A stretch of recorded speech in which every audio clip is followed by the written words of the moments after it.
Of the public, if you could please move to your seats. Councillors and visitors also, if you can please remember to switch your electronic devices to silence. And welcome everybody, and especially those in the gallery, but also those who are watching via the live stream at home. I'll now ask if everyone could please be upstanding, and if I could ask Deputy Mayor Proud if you could read out the opening prayer, please. Almighty God, we ask you to guide us in all our discussions, to show goodness, honesty, understanding and wisdom in all that we undertake to do. May we respect each other's views at all times, and we ask all of this in your name. Amen. Thank you. And Councillor Hatton, could you please read out the acknowledgement of country? On behalf of councillors, we would like to acknowledge the traditional custodians of this land, the Whadjuk people of the Noongar Nation, on which this meeting is taking place, and show our respect for elders past, present and emerging. Thank you, and if you can take your seats. Without prior approval, any recording of this meeting is prohibited. No action should be taken on any resolution of council prior to written advice from the city being received. Brings us to item 1, which is the official opening. Ladies and gentlemen, I declare the council meeting of the 16th of August 2022 open at 6:30 p.m. Item 2, attendance and apologies. I have an apology tonight from Councillor Thornton. Item 3, approved leave of absence. I have nil. Item 4, disclosure of interest. So disclosures from the Audit and the Community and Resources Committee meetings can be found in the agenda of tonight's meeting. They're also displayed on the screen behind me. For tonight's meeting, Councillor Felicity Farrelly disclosed an impartial interest in item 12.2 ES1, as she has placed numerous noms on this to council and has spoken to residents over the past 2.83 years. That's very specific, Councillor. Yeah, I was impressed. And recently regarding the congestion on the side streets of West Coast Drive, especially in summer, Councillor Farrelly also disclosed an impartial interest in item 12.2 CC1, as she is a member of the Scarborough Beach Association and has recently spoken to the President of the SBA. And she has also disclosed an impartial interest in item 13.1 as she is a member of the JDAP and will vacate the meeting for this discussion to maintain her impartiality. Are there any other disclosures, councillors? Councillor Sandri. Thank you. I'll disclose the impartial interest in 13.1 because I am on the JDAP as an alternate member and I'll be vacating the meeting to ensure impartiality should I be called. Thank you. Councillor Migdale. Thank you, Mr Mayor, and likewise I am on the JDAP and will be submitting an interest in that item as well. Thank you. Councillor Ree. Thank you. I'm also a JDAP member, so I've got an impartial interest in 13.1, but I don't have a form, please. May I have a form, please? Yes. Yes, we'll get one to you. Oh, there you go. It's all right, governance. Yep. Sharing disclosure forms, good to see. Are there any other disclosures this evening, councillors? No indication. I'll move on to item 5, petitions. And item 5.1, a petition on the objection to proposed residential, home business, commercial kitchen and catering at 20 Churchlands Ave. Churchlands. Councillor Ree, would you like to table this petition, please? Yes, please. As it says, this petition is against the commercial business kitchen proposed for 20 Churchlands Avenue, Churchlands, due to the following reasons. The original conditions criteria as listed when purchased our homes land in Churchlands private estate, which was established in the 1980s, was that this estate was and will only be for private residential properties with planned gardens, high garden walls and no flow through traffic or commercial development, etc. There are no assurances in the documentation that anyone will be going to check or ensure that people other than the landowner do not deliver food and goods to and from the site. There is no guarantee that delivery vehicles will not be accessing the property or that the owner will not be using trucks to move items to and from the site and the daily frequency therein. There is no guarantee or deterrent or surveillance provided in the documentation to ensure that the proposed facility will only operate between 9 a.m. and 4 p.m. Monday to Friday and that it will not operate on public holidays. There is no information provided on the type of food that will be cooked, prepared and the quantity of items to give the local residents an idea of potential noise, odours, etc. The quiet residential amenity of the area has been compromised over the last few years with the increase in student parking and the associated issues, especially since the student school numbers have increased significantly. Good planning and the amenity of this private gated estate is being compromised, and we believe it does not meet the acceptable outcomes as listed in Volume 2 of the WA State Planning Policy 7.3. I then submit. Thank you. Thank you, Councillor. Councillors, are there any unverified petitions you would like to present this evening? No indication. Do I need a mover? Yeah, I'll move Councillor Ree and a seconded Councillor Perkoff, and just a show of hands to accept that petition, councillors. It's unanimous, thank you. Item 6, responses to previous questions from members of the public taken on notice, and those PQT responses from the last council meeting were published in the minutes of that meeting. Brings us to item 7, which is public question time. We've received some questions for tonight's meeting, so I'll start with the first on my list, which is Wayne Bowen. If you could come forward, please. As you come forward and you're the first, if you could press the bottom right-hand corner and turn that light on. So the silver button, you see a red light, that's it. That's it. That can just stay on. And if you just say your name and suburb, and then your first question, please. My name is Wayne Bowen and I live in Trigg. Thank you. The first question I have is, are councillors aware that the Groundswell Surf and Skate Festival, which costs almost $300,000 to deliver, directly aligns with the city's vibrant city objective, and it promotes and supports tourism, which also aligns with the city's economic and tourism development strategy? This sponsorship is about supporting town teams such as the SBA to partner with community entities to develop and deliver great events for all demographics, with a particular lean to youth and family. Thank you. Mr. Brereton. Thank you, Mr. Barr. $80,000 for the Just your microphone, please, Mr. Brereton. Thanks. Thank you. Thanks. Thank you, Mr. Bowen. $80,000 for the Groundswell Festival is a significant sponsorship request, and we acknowledge that this event contributes to making Stirling a vibrant city and acknowledges a level of tourism aligned to the city's economic and tourism development strategy. We also note that this event directly aligns with the city's active and healthy city objective by facilitating recreation and leisure opportunities, as well as the city's inclusive and harmonious city through community connection. There will be an opportunity for councillors to ask questions and debate the merits of the sponsorship further tonight on item 12.2/CC1. Thank you. And your second question? Are councillors aware that the Groundswell Surf and Skate Festival attracts more than 15,000 people, including regional visitors to the area, to participate in over 50 activities in one of the city's premier locations and arguably Perth's best beach, with a significant economic beneficial impact for the city's local businesses, with a major event focused on our youth, encouraging a healthy participation, well-being and vibrancy. It is unique to the City of Stirling and has a massive potential for future growth.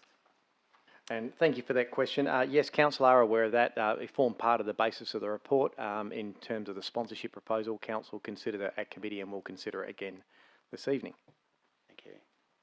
And my final question is, are councillors aware that the Scarborough Beach Association has and continues to use all its resources, including financial resources, together with the city, to support and help deliver many events or activations to the Scarborough foreshore, including this Groundswell event, the Scarborough Carols for over 26 years, the Scarborough Sunset Markets and the winter edition with 48 market events per year, Jazz by the Beach in its second year, the Men's Talk program, and Zouk WA Dancing and the Brazilian Carnival. These activations have helped make the great investment in Scarborough's redeveloped foreshore an attraction to locals and visitors alike, including visitors and participants from regional WA.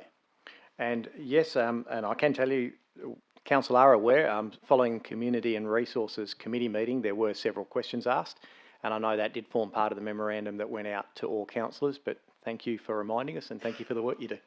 Thank you. Benjamin Pearce, please.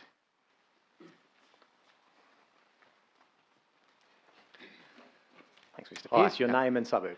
Ben Pearce from Stirling. I'm just talking in relation to item 13.1. Is the council aware that parking and management of this during construction will be dealt with at the building permit phase and is not a relevant planning consideration? Thank you. Ms Hughes. Through you, Mr Mayor, thank you for your question, Mr Pearce. The issue of a construction management is a relevant planning consideration insofar as considering whether or not it's applicable in terms of considering the approval. Should the Joint Development Assessment Panel seek to approve this application next week, it is something that the City would recommend as a condition be included. It's not something that is able to be dealt with through the building permit application. Thank you. Thank you. And your next question? Yep. Is council aware that the applicant has undertaken 2 rounds of community consultation and understand and have addressed a number of the concerns raised? Thank you. Ms Hughes. Through you, Mr Mayor, thank you, Mr Pearce. This particular application that council's considering tonight underwent 1 round of consultation. So this application was advertised between the 7th of June and the 6th of July this year. Thank you. Thank you, Mr Pearce. Ben Doyle, please.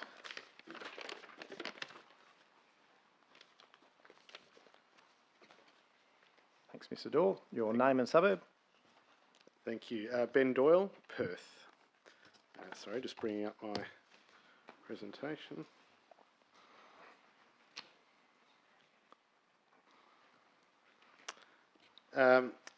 First question, thank you. Apart from the vision workshops that started in December 2021 and are not yet complete, can Council please advise what forward planning has been undertaken by the City of Stirling for the Karrinyup Activity Centre and surrounding precinct over the 50 years since the shopping centre was built in 1973? Yes, Mr Roddick. Thanks, Mr Mayor. Thanks, Mr Dorr, for the question. I did have a long, protracted answer for you, but I'll try to keep this short. Since that time, in 1973, the city have had 3 town planning schemes, as we know now called local planning schemes. If I jump to, I guess, the relevant planning framework, in the last, shall we say, 5 years, we have had provisions placed in the scheme in respect to Karrinyup. Firstly, in 2017, we had Amendment 66, which provided a special control area over the Dynell Library site.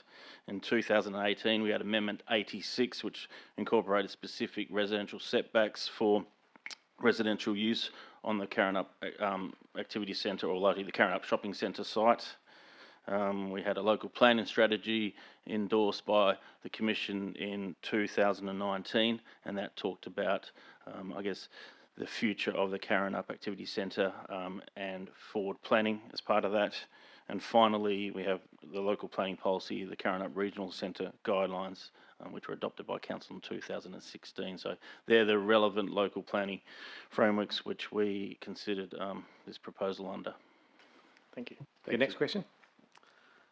As noted in the RAR on page 138 of your agenda, during the public consultation process, only 31 submissions were received from within 200 metres of the proposed development, and 1/3 of those were in support. The previous application, which is the current approved development on the site, received 80 objections from within 200 metres. The previous application received overall 500% more objections than this proposal before you tonight, and this application received 250% more support than the current approval on the site. Would Council agree that the community has expressed a strong preference for this application over the current approved application? I'll guess Ms Shears to provide a response to that, and I will just mention that Council will obviously take those figures into account this evening when they determine this. Through you, Mr Mayor, thank you for the question, Mr Doyle. It is acknowledged that there is a higher proportion of support and a lower proportion of objection for this application that's on the agenda tonight. However, it is inconclusive from the consultant, from the responses provided as to whether or not that's a preference for this application over the previous application. It is also noted that this application attracted 236 submissions, compared to 748 submissions of the previous proposal. The previous proposal has also been approved by the Joint Development Assessment Panel, and that decision potentially has affected the level of community input to the current proposal. Thank you. And your next question, please. Thank you. At page 161 of the council agenda, the RAR claims that, quote, the operation of the Burrows Road and Karrinyup Road. Sorry, yeah, we've lost Lost me? your sound. We'll just double check. Maybe just try turning it on and off for us if you can. It usually works. There we go. I think I'm back. Yeah. Thank you. Didn't do anything. So I'll begin from the quote. The operation of the Burrows Road and Karrinyup Road intersection will reach operational capacity at select peak times on opening of the development. However, the traffic impact analysis undertaken by Cardno for the application demonstrates that, quote, the intersection of Burrows Road, Karrinyup Road is anticipated to operate at acceptable capacity and satisfactory level of service for all peak hour periods analysed. The RAR does not provide any evidence to support its claim and does not refute any aspect of the methodology or findings of the traffic impact assessment. Can Council please point me to the evidence that the City is relying on to refute the conclusions of the traffic impact assessment? Yeah, Mr. Guillemot. Yes, through you, Mr. Mayor. Thanks for the question. Basically, we acknowledge that the traffic impact assessment undertaken by Cardno showed an overall level of service D, which is normally considered satisfactory, or generally considered satisfactory. But that takes into account the free flow conditions that happen on Karrinyup Road, which generally tends to improve or slightly artificially improve the overall level of service. If we consider the critical approach, which is Burrows Road, the traffic modelling for the 2024 scenario showed level of service F for the right turns out of Burrows Road, for not only the AM peak but the Saturday peak scenario, and the degree of saturation for those two peak periods was around 0.9, which, without getting too technical, it's sort of generally what we consider the operational capacity of an intersection. And obviously in the 2034 scenario, there was, and the number of movements were that were operating at level of service F had increased. So that was the basis of the City's comments. Thank you. Thank you. Matthew Chow.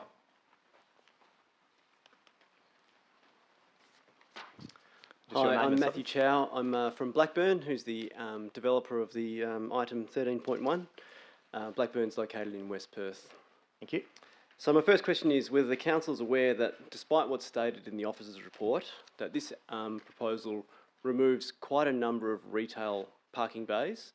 It also removes a petrol station, and those two things generate a high number of vehicle movements per day. And as a result, the expected reduction of the number of trips per day through this area as a result of this development is over 200. Thank you. Mr. Rodich.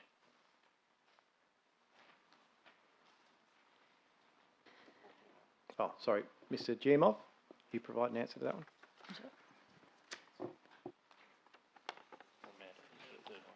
Miss, all right, here we go. Miss Shears. Through you, Mr. Mayor. Yes, while the existing at-grade car park for the shopping centre is being removed, the development replaces all of these car bays for the staff of the shopping centre. The total number of car bays for the shopping centre is proposed to be increased, and the closure of the service station would be expected to decrease the traffic trips. Through this, though this data was not included in the applicant's traffic impact assessment to analyse. Thank you. My second question is that the officer's report states several times that this development does not create a main street to Burrows Road or Karrinyup Road, and that this is an inward-facing development. However, given that the proposal has a main street frontage, which is actually called Main Street, and addresses over 100,000 square metres of retail space and 300 stores, rather than a church and a medical centre on the opposite side, and that every single one of the 253 apartments is designed to specifically face outwards, what investigation has the council made to verify that these comments are correct and valid? Thank you. Ms Shears? Thank you, Mr Mayor. Thank you for the question, Mr Chow. The City's offices RAR doesn't necessarily refer to inward-facing development. The development is described as being internally facing in relation to the ground floor. We acknowledge that the apartments do have balconies that are externally facing, but it was more in relation to the treatment of the ground floor area, particularly in relation to Burrows Road, which is a public road. The city officers talk through the report about it being more of a private interface through that main street. Thank you. So my third question is whether the council is aware that although the officer's report often states that this proposal must be assessed on its own merit, and that comparison to the existing approval, this design includes one less building, 17 fewer apartments, over 4,000 square metres less floor area, greater setbacks to Burrows Road, 3 times the amount of public space, over twice the amount of deep soil area, planting of over 50 more trees than the existing approval, and retaining twice the number of existing trees, activation of Burrows Road along the frontage in contrast to the existing approval's large blank wall. And in context of all of that, if this application is refused, the applicant is going to commence development of the existing approval, which seems to be universally accepted as a much poorer planning outcome.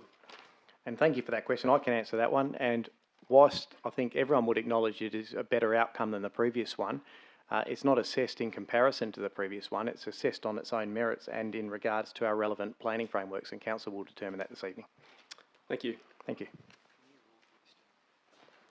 Yeah, and now before I ask the next person up, seeing as we've gone to time, I'll just rule that we extend question time to allow further questions. And I'll ask Brendan Egan if you can come forward, please. Brenda, sorry, apologies. Brenda, that's okay. I represent Churchlands Estate, and good evening, councillors and Mr. Sorry, can you just move a bit closer to the microphone? And Good evening, Mr. Mayor and councillors. I represent Churchlands Estate, and my question is the council aware of the issues raised in the petition to which the local residents are objecting? I wasn't, but I'll ask Mr. Rodich if he can provide some comment. Through Mr. Mayor, Ms. Egan, I'm not aware of that specific application, but first thing tomorrow morning I'll be aware of it. I'm happy to make contact with you. Sounds like we've advertised an application for a home business and we're seeking feedback on that, but I'm happy to come back to you on more specific detail with regards to that. Okay, thank you. Thank you. Julie Hollier. And just your name and suburb, please. Julie Hollier, Churchlands. I represent Churchlands Private Estate. When the Churchlands Private Estate was established, it was only established for residential purposes. So how can the City of Stirling give any consideration to this being changed to include a commercial venture?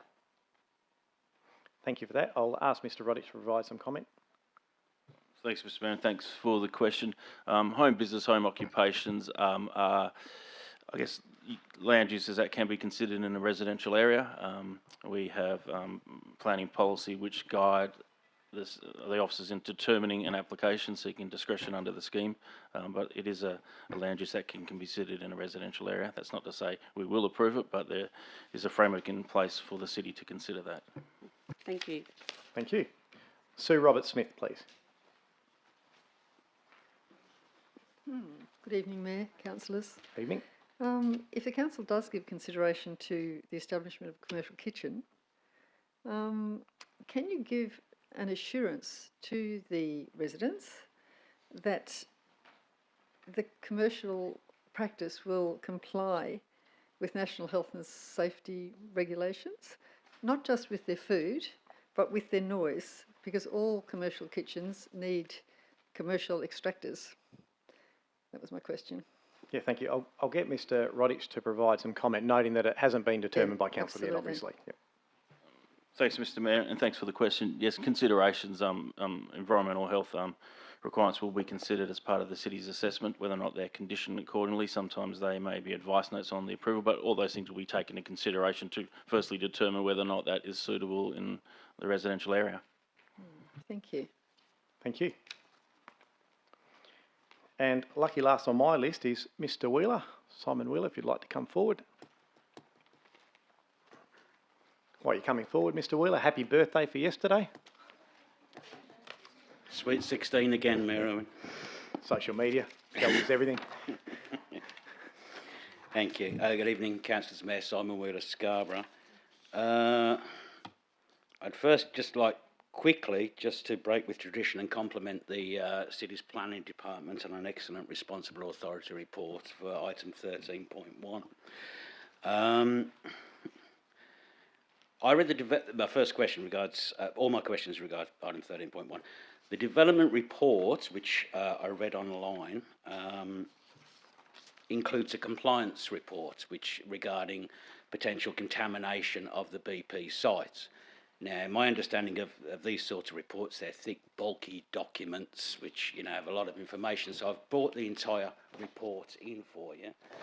This was all that was presented to the city and obviously to ratepayers as well. And I did ask the departments if they'd received further information, like where is the rest of the report? What does this even mean? It looks like a school report card, pass, pass, pass. Did the city receive any further information regarding potential contamination of the BP site and how that may affect potential development on the site? Thank you. Ms Shears? Through you, Mr. Mayor. Thank you for the question, Mr. Wheeler. As you may have noted on page 153 of the council agenda, 152, it actually starts on that page, there's a section around the Department of Water and Environment regulation and the process that officers go through in terms of referring this application to them for their comment and assessment. As you'll note in there, there is a condition that they have suggested be included should the application be looked to be approved by the JDAP. Thank you. I understand the cart before the horse arguments there, but I was wondering if my question was, did the city request and receive any further information other than this single page which says no, absolutely nothing? I think the simple answer is no, Mr. Wheeler. Thank you, Mayor. At the last JDAP meeting, one of the big issues brought up by a lot of the members of the public were traffic issues, the extra traffic generated, which the report covers quite well.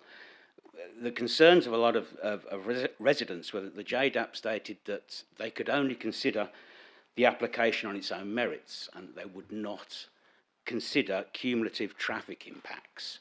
So they were saying, yes, maybe the traffic's already crap there, but we can't look at that. We can only look at the application before us. And I was just basically looking for the department's thoughts on that. Is that orderly and proper planning, not to consider the cumulative effects of an already problematic traffic? Thank you. Mr. Rogers? Thanks, Mr. Mayor. Thanks, Mr. Wheeler, for the question. The city's officer's view is that, look, as part of a consideration of development, the impacts on traffic and the local network need to be considered, and that may look at the cumulative impacts of traffic. Well, my question is, do the DAP have to look at the cumulative impacts of the traffic, or were they correct at the last meeting in saying they don't have to, because that doesn't make any sense to me. You. I'm not a planner. Mr. Rogers? Thanks, Mr. Mayor. Mr. Wheeler, the JDAPs sit, I guess, in the shoes of the city to make this a decision on this application, and they look at the same planning framework. As I just stated before, that is the city's view that you can consider that. Now, whether or not the JDAP consider that, that is up to them. They're the decision maker. Thank you. My last question, in regards, and one of the proponents earlier mentioned the existing planning scheme, in particular local planning policy 5.7 for the Karrinyup Regional Centre. During the KRRD presentation to the JDAP at the last meeting, the KRRD asked the question, or invited the DAP panel to ask the authors of LPP 5.7, which is the City of Stirling, to comment on what that meant in regard to building heights. The proponents at that time said that LPP 5.7 said the sky was the limit. There were no maximum building heights. Now, I don't believe that was the intent of LPP 5.7, and I don't believe the city believes that was the intent of LPP 5.7. So my question is, I don't know where we're going to find a DAP member who may want to ask that question of the city at the DAP meeting, but if they did, what would the response be from the planning departments in regard to the intent of building heights under LPP 5.7? Thank you. Mr Rodich? Thanks, Mr Mayor. In short, Mr Wheeler, our RAR goes into detail about that, but I guess our Reason C talks to the height, bulk and scale of the development that is not consistent with the objectives for the Karrinyup Regional Centre guidelines. So it doesn't have a maximum cap, but within that there's got objectives in terms of what type of development we want to see, and it's the city's officers' view that the proposal does not satisfy that. Thank you very much. Thank you, Mr Wheeler. Now that's the last one I've got on my list. Have I missed anyone? If not, thank you. And I'll now move on to 8, applications for leave of absence. Councillors, are there any requests for a leave of absence? There's no indication. Item 9, confirmation of minutes. Councillors, can I have a mover and a seconder to accept the minutes of the ordinary meeting of council held on the 2nd of August 2022? Move Councillor Migdale, seconded Councillor Reid. Just a show of hands, please, councillors. So quickly go on. Thank you. That's unanimous. Announcements by the presiding member. I have nil. Item 11, unresolved business from meetings. I have nil. 12, reports and recommendations of committees. No alternative recommendations for audit committee meetings. Items have been provided to governance. Councillors, do you wish to pull any of these items out? Just audit. This is just audit. If not, I'll go to the reports. Councillor Lagan, if you could please move those audit en bloc.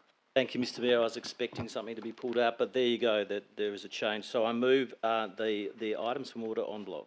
And a seconder for that, Councillor Ferranti. And if you can all go to the vote, please, on the audit committee. This is on all of them.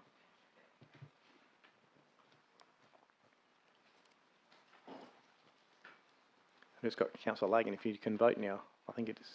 Yep. Got himself all excited there and forgot to vote. Yeah. And that is unanimous. Thank you, councillors. Members of the gallery and those at home, please be advised that all of those audit committee items that have been resolved at committee have now been adopted by council by exception resolution. Now we'll move on to our Community and Resource Committee. Councillors, are there any of these items you wish to pull out? Councillor Soundry. Item 12.2 CC1, simply to vote. Thank you. Thank you, councillor. There's no other items to be pulled out, no indication. Then I will go to that. That was the Groundswell Festival, CC1. No. Yep, you may pull one out. If you... Wait, and it's not a 4 in it. It's 12.2 F2 on page 102, please. Thank you. Thank you. Those 2 items. So I'll now go to Councillor Sargent. If we start with item 12.2 CC1, the Groundswell Festival, I think Councillor Sandri has just said she wants to vote on it, so we're happy to move ahead and committee. No worries, Mr Mayor. I'm happy to move the committee's recommendation to council. And a seconder is Councillor Kristovich. Is there anyone opposed to this? Is it just questions? Okay, so I will go to the mover. I'll go to Councillor Sargent as a mover of the motion. Thank you, Mr Mayor. I'll be brief on this one. This did get a lot of talk at committee, and I can already predict on what some of the questions are going to be about. Ultimately, Mr Mayor, I am going to support this recommendation for one reason and one reason alone. This is actually designed for kids and teenagers. And for me, that is something that we need to do more of in the City of Stirling, and we need to do more of engaging that particular part of our population. I do know at committee that there was a lot of talk around we are giving a significant amount of money and perhaps we should have some naming rights, which was put into the recommendation. And since then, a bit of work has been done in the background, and now we're going to have presented by the City of Stirling in the naming rights, which is thumbs up. So that should have ticked off on a lot of the conversation on the night. So I'll leave it at that, Mr Mayor, and we'll see what the questions are. Thank you. I have Councillor Kristovich as seconder. Thank you very much, Mr Mayor. I'm very keen to support this motion. Now, I did go to Groundswell last year, and I may not be a teenager or in that younger age group, but I can say that I did enjoy... Don't be hard on yourselves, councillor. You're not far off. I did enjoy the event immensely, and you know, not just the skateboarding, but also the BMXing and all sorts of other activities that were going on. Now, there was a lot of young people there. There was a massive crowd, and they were well behaved, and the event was, great activation, and it was great promotion amongst our younger community. And let's not forget that, it's the young people that we're trying to engage with, and we hear a lot about antisocial behaviour over the years when things happen, but these sorts of events bring people together, build a sense of community among our younger generation, make them work together collectively, and I really think events like this can grow, as was mentioned by Mr. Bowen, into bigger and better things going forward. And I think if the council works with the SBA, then I think we can really do something great here in years to come. So I think it's great to give it a chance to build some momentum and see where we can take this. Thank you. And Councillor Ree, you're opposed?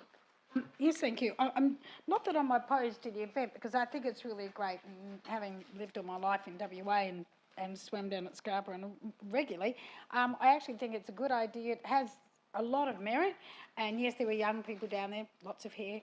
I'm older, but they were down there. I'm just concerned about the level of funding.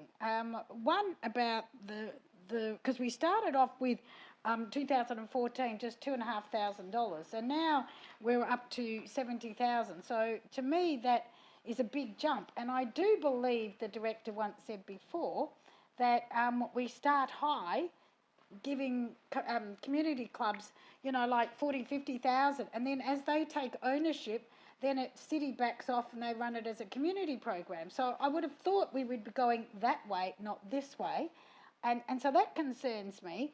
And I just wondered, because I'm not opposed to it, I'm just opposed to the amount. It just concerns me whether or not this may set a precedence, because with this, it's only looking at 15,000 people. And some of the other events, like Jumbo and the Colours of Italy, they would have 15,000 or more in a day.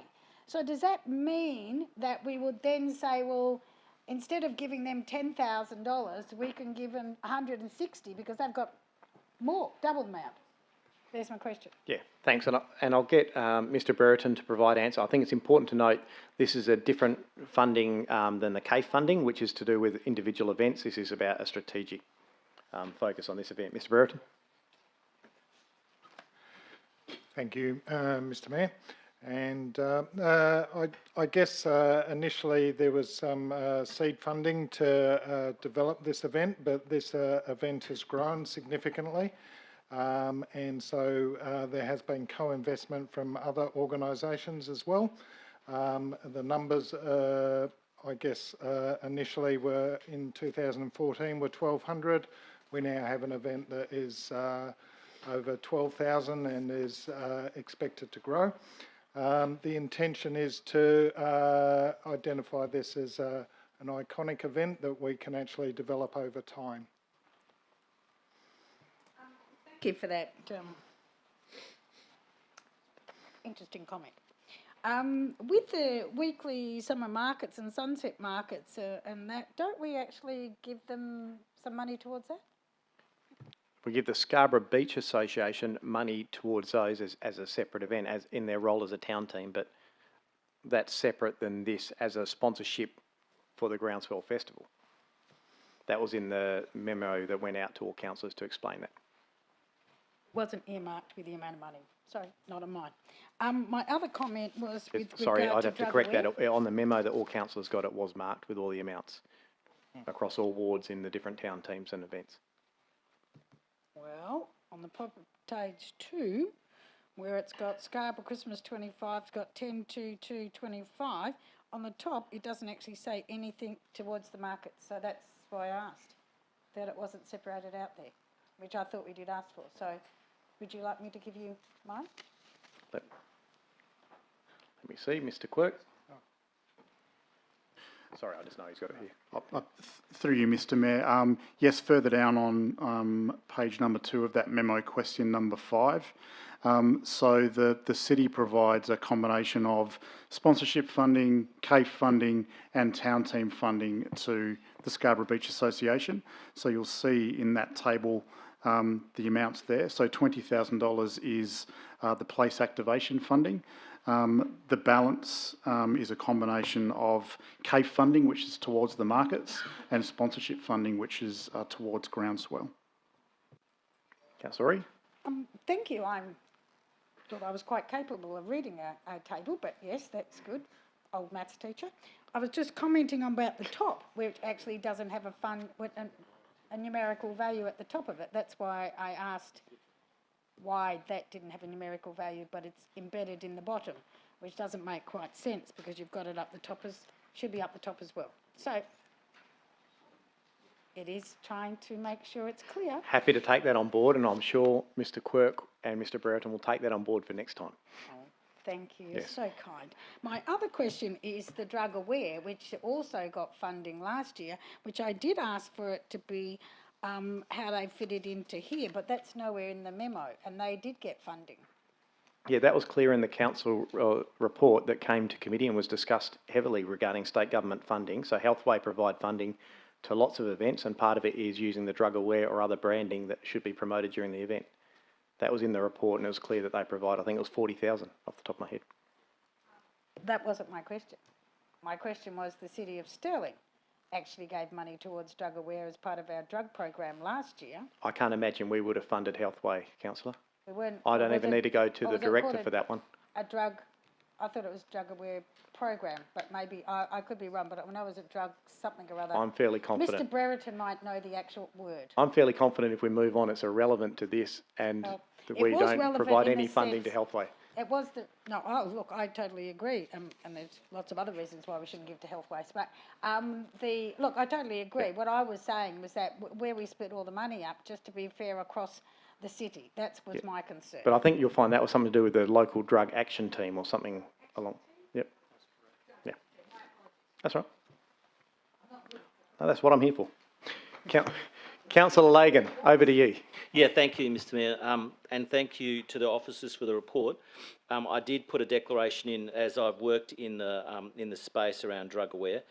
Through you to officers, I spent a fair amount of time reading this report, looking at the website for this event, which says that the event is pending and has a ribbon that says it's pending.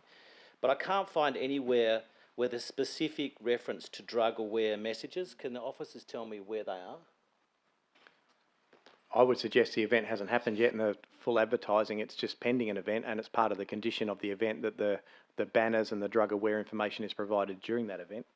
So it wouldn't have been promoted yet. But so what I'm asking is, there will be a message around Drug Aware which is non-school based, community based, and that'll be visible throughout the 2-3 days of the event. Yes, and it's my understanding that's a condition of Healthway providing that sort of sponsorship. Yep. Okay. Second to that, am I correct through you, Mr Mayor, in my assumption that Healthway has provided $40,000 to this event? Yes. Out of a budget of $23.9 million. I don't know what their budget is, but I assume you do. Budget. And yes, thank you. And the City of Stirling's putting $100,000 up for the event. So that was where there was some concern. Look, there was a lot to read, and I had a couple of other issues. Through you, Mr Mayor, can the officers explain what's the relationship between Scarborough Beach Association and the C3 Church as the applicant? I'm confused as to who is the applicant. So I'll give this a go, but I'm pretty sure SBA is the applicant here. Previously, though, in its previous iteration, C3 Church was the organiser of this event, but as it's grown, the SBA has taken over the event. Yes, they're still on the organising committee. So C3 Church is still part of the organising committee? Yes. So through you, Mr Mayor, can the officers tell me whether C3 Church has any links to the Hillsong franchise? We've no idea. Okay, I'd be interested to get an answer on that. And I note the amount of funding that's been put through the event, and that there appears to be an apparent link. I'm not suggesting there's any impropriety there. I just want to know the information that links those organisations. So other than that, so I'm happy the information enough I've got is the city is not aware of that at all. My understanding in knowledge of this event in previous iterations was the C3 Church was a very local group who were involved in a lot of the markets and just assisting with activating the Scarborough area. Yep, that's fine. And I'm supportive of the event because I do agree that for youth and for the community, it's great to have activation, and it is part of the city's overall community plans. I note the attendance at around 15,000. and I note the expenditure that we're putting forward of 80,000 plus 20 in kind. And my view would be I'm hoping that we can look at similar funding for other wards as we move forward with these type of events. Thank you, Councillor. Councillor Ferranti. Yeah, thank you, Mr Mayor. Look, mine's a quick one. I appreciate the officers for updating us in regards to the branding rights. That was something that was quite particular to myself. But further to that, can I also like to propose that we have a workshop with a bit more rigour around sponsorship agreements of this calibre, because they're fairly swampy or loose to me, and they therefore need to be qualified in a group scenario, that when we have something that the officers are well and truly clear what the expectations are from council, and when we are such a big funding proportion of this event, which is a great event, we need to have our own internal rigour sorted. So that's all. I'd like to move that we have a workshop on this in the foreseeable future. Thank you, Councillor. I can confirm that it is already organised and it will occur in September. Councillor Migdale. Thanks, Mr Mayor. Just very briefly, I do concur with Councillor Ferrante that we do need to have increased vigour around the funding model within the city. However, in saying that, I would like to voice my 100% support for this extremely worthy festival. A councillor made mention of the dollar value with regards to the funding of this particular festival. And I think it's worth stating that this is not a festival that requires you to pay an entry.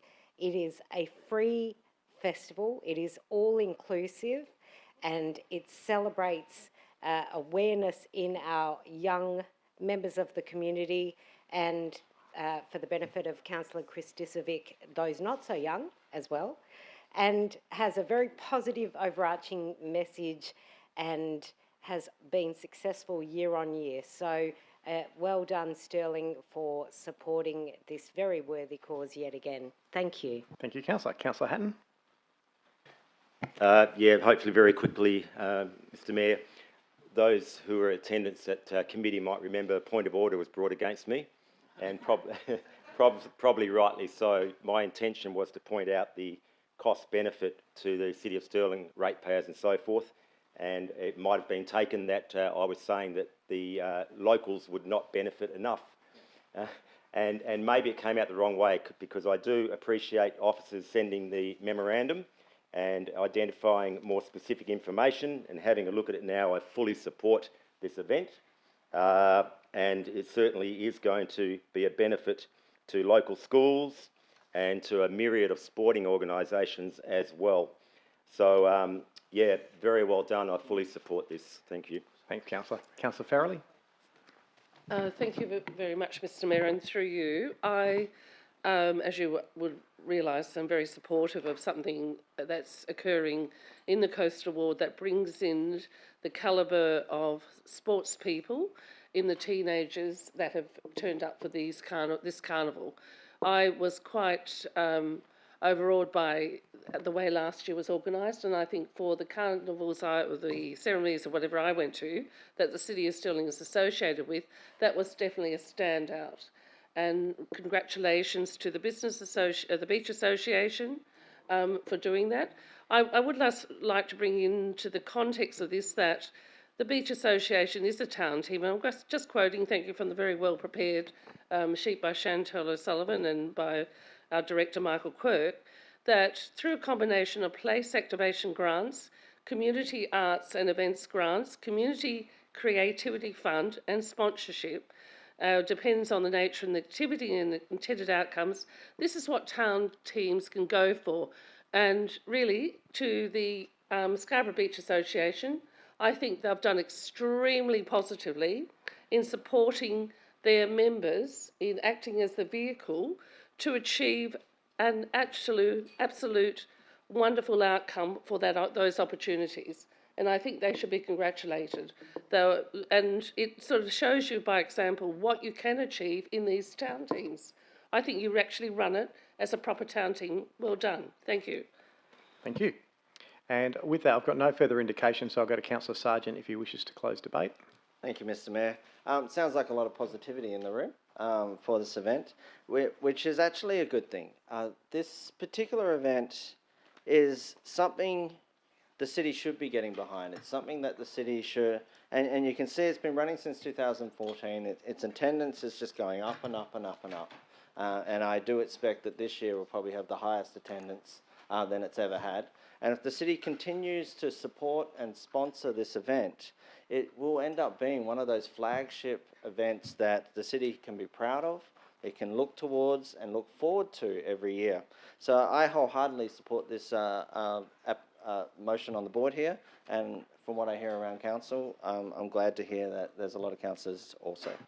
Thank you. And with that, that does close debate. Councillor Sargent, seconded Councillor Kristovich. I'll put that to the vote.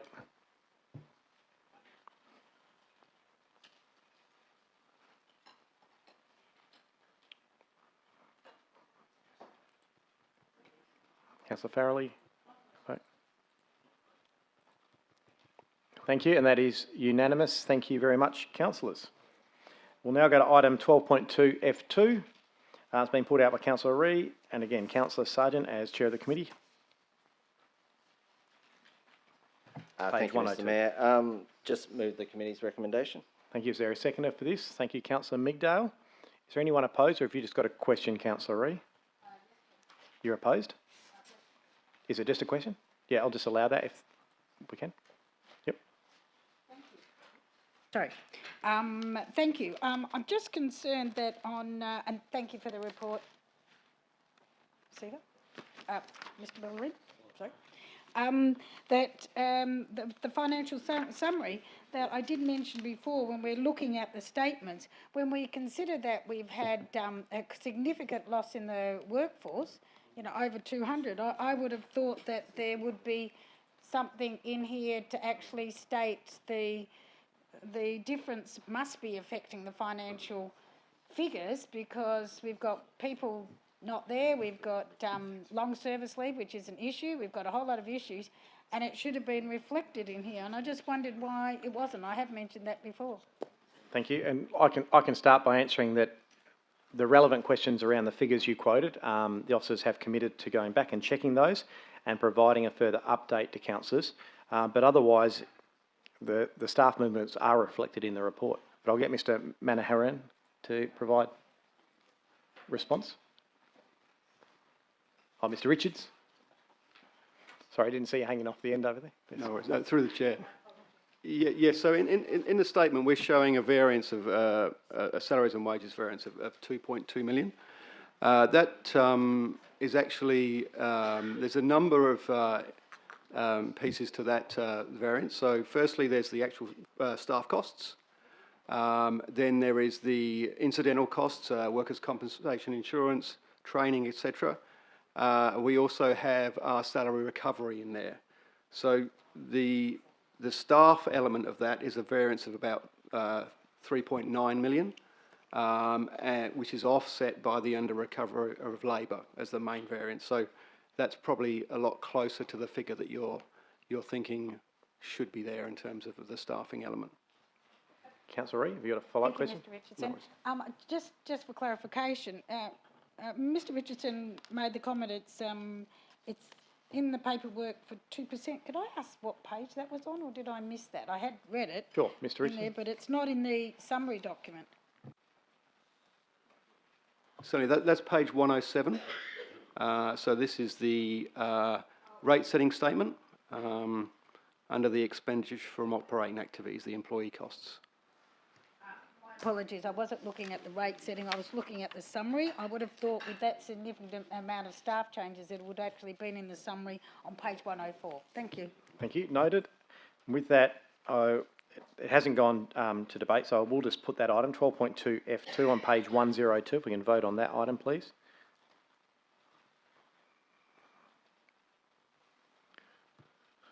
Thanks, Councillor Farrelly. If we can have a vote. That's it, and that's unanimous, councillors. There's no other items being pulled out, so Councillor Sargent, if you'd like to move the balance of those reports now. Thank you, Mr Mayor. It gives me great delight to move the balance of reports. Okay, and seconded by the Deputy Mayor Proud down here, and I will now put that, the balance of reports, councillors.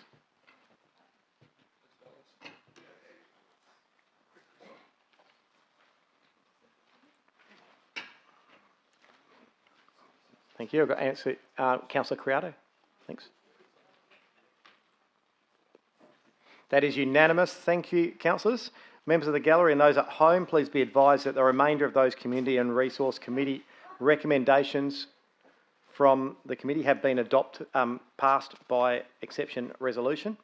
We'll now move on to the direct to council items, starting with item 13.1. Councillors, 13.1 mixed-use development, 253 multiple dwellings and 2 commercial tenancies, lot 7 and 12, house numbers 190 and 200, Carrinup Road, Carrinup, on page 120. Before we go, sorry, councillors, I should have given you an opportunity. I'll let you. My fault, sorry.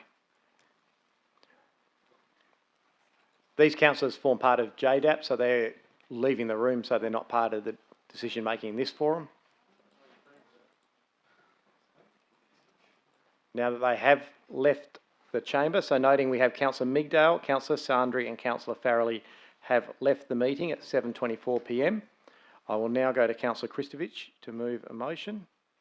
Yeah, Mr. Mayor, I'll move the officer's recommendation, and I'd also, at point number 2, I'd like to insert yourself as the representative to go to JDAP, as you were at the last JDAP I meeting. bet you would. Thank you.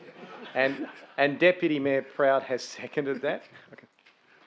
Is there anyone opposed? A question? One of the comments that they, I don't know who's left from Carrinup, but one of the comments they made today was that they actually didn't get notified of this until 9:15 this morning. Is there any reason why, with such a controversial development, and that, yes, so I know the RARs, which we need to do something about because... Yeah, there is a simple answer. There is an issue. So remember, the RAR was only prepared and presented on Friday. Yes. So there was nothing to notify them of until Friday. It should have been notified Friday. It was an oversight, and the officers have apologised, and it was that's what was notified early. But remembering that, let's keep it in perspective. This has been advertised from June. It's everyone who previously had submitted to this had also received information to be able to submit. I think there was over 750 people notified, and the important thing here is council is obligated to notify those who've submitted to ensure that they have 7 days prior to JDAP, and they have that. So certainly JDAP is the area where the community now need to make sure they do their presentations. Thank you. I think the difference is, though, is when you have an application and people submit their comments, they need to know how many of their comments were accepted, deleted, objected, whatever. And so therefore they need the final copy in which to make a statement on. And yes, they may only go to JDAP, we don't have the power. But what my concern is, and this is not the first time that people, that it's in their backyards and in their faces that these things happen, that, you know, the staff are going backwards and forwards to developers changing things. And as one, if I recall, one developer said, was 75 days. Without getting into debate, let's be clear that it was 2 working days. It was a mistake from an officer who is 2 working days not getting it to these people. No, it's still the overall plan about the fact the reason it comes late to council is because we are on a time frame to go to DAPS. Why should it be late to go to council? It gets held up all the time by developers changing things, and then they turn around and say, well, they've got to be done within the 90 days. Scenario... Let me get some... You can be angry at the state government for their processes, but let me get some clarification from Ms Shields. We shouldn't be pandering to developers anymore. No, I don't... We're not. This is... I think, let's be fair, this isn't pandering to developers. This was us making assessments and providing a report. So, Ms Shears or Mr Rodich? Thanks, Mr Mayor. Councillor Reid, the city is subject to the DAP regulations. They have the time frame. It's up to the presiding member to agree to extensions of time. It's in their hands. The city can only do what we can do. I can tell you it was a significant effort for the officers to actually get this report up to this council meeting. The RAR was actually due yesterday, and so the officers worked tirelessly last week to make sure that we could get this to a council meeting. In some cases, it doesn't always line up where an RAR is due and it can be presented to a council meeting. So there was a lot of effort going into this. We do apologise that people weren't notified. That was our error. We'll accept that, but we are subject to the requirements of the DAP. Mr Mayor, I totally agree with Mr Ruddick, and I think our staff are working far too much to trying to get the things over the line in the time frame, which comes back to my original Right, Councillor, point. but I allowed the question, but if you want to debate this and debate it on the merits of this, I don't think, one, it's relevant to this, determining this item tonight.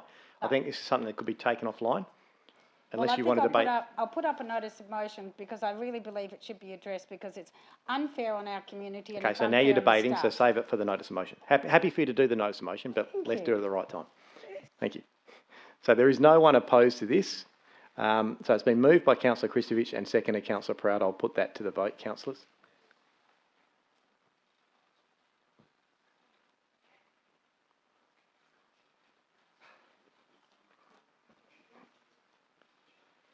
Mr Mayor, I accidentally hit the wrong button. I'd like to redo that again. Yeah, let's see how. So Councillor Ferranti. Okay. Oh yeah. No, you're right. Okay. So thank you, councillors. This motion is carried. Noting that Councillor Ree has voted against it.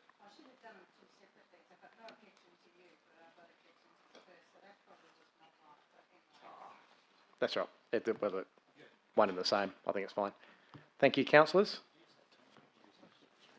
If we can get those councillors back in the room.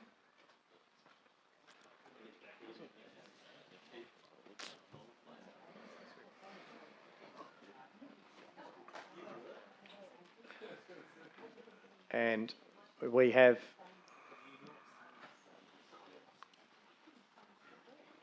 who do we?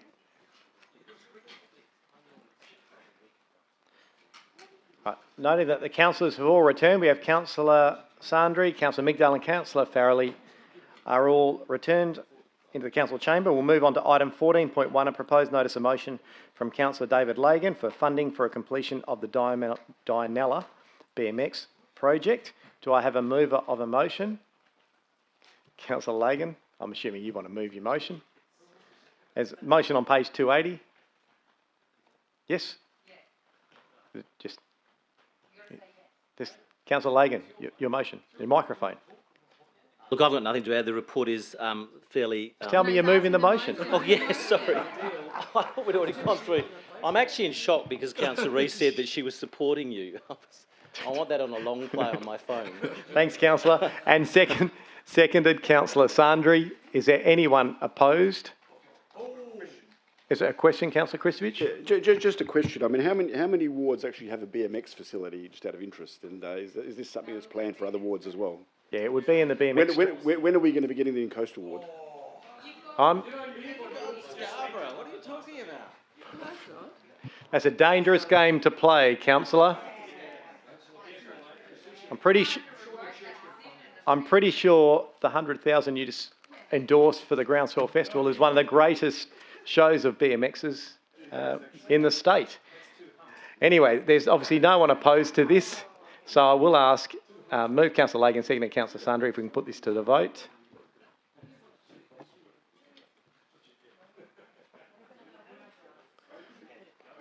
Let's concentrate, councillors.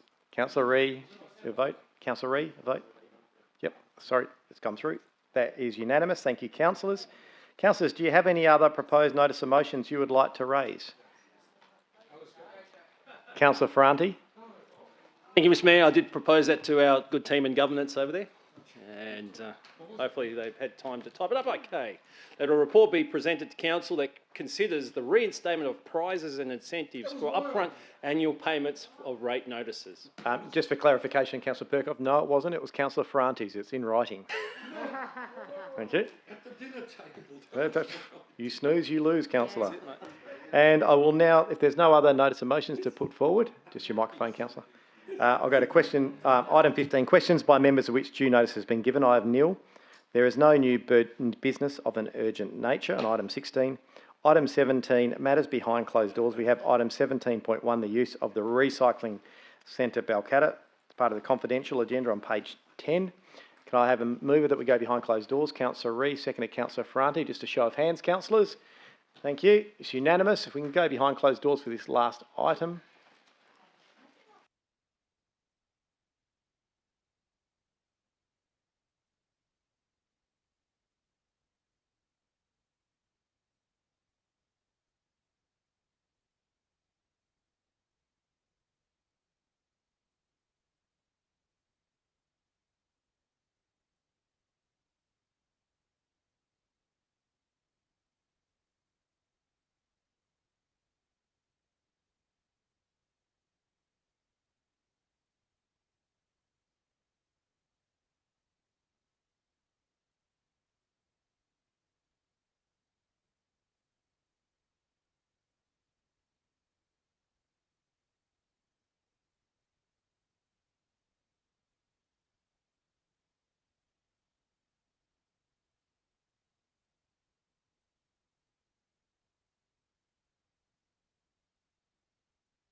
That's it. That's unanimous.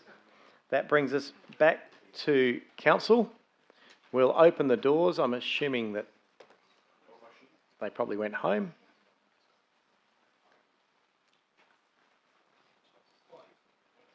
We're all good to go. So that brings us to item 18, which is closure of the meeting. I declare the meeting closed at 7:43 p.m. Thank you everyone for your attendance. Well done, Mr. Brereton. Well done, Mr. Murphy, on your first one. Thank you.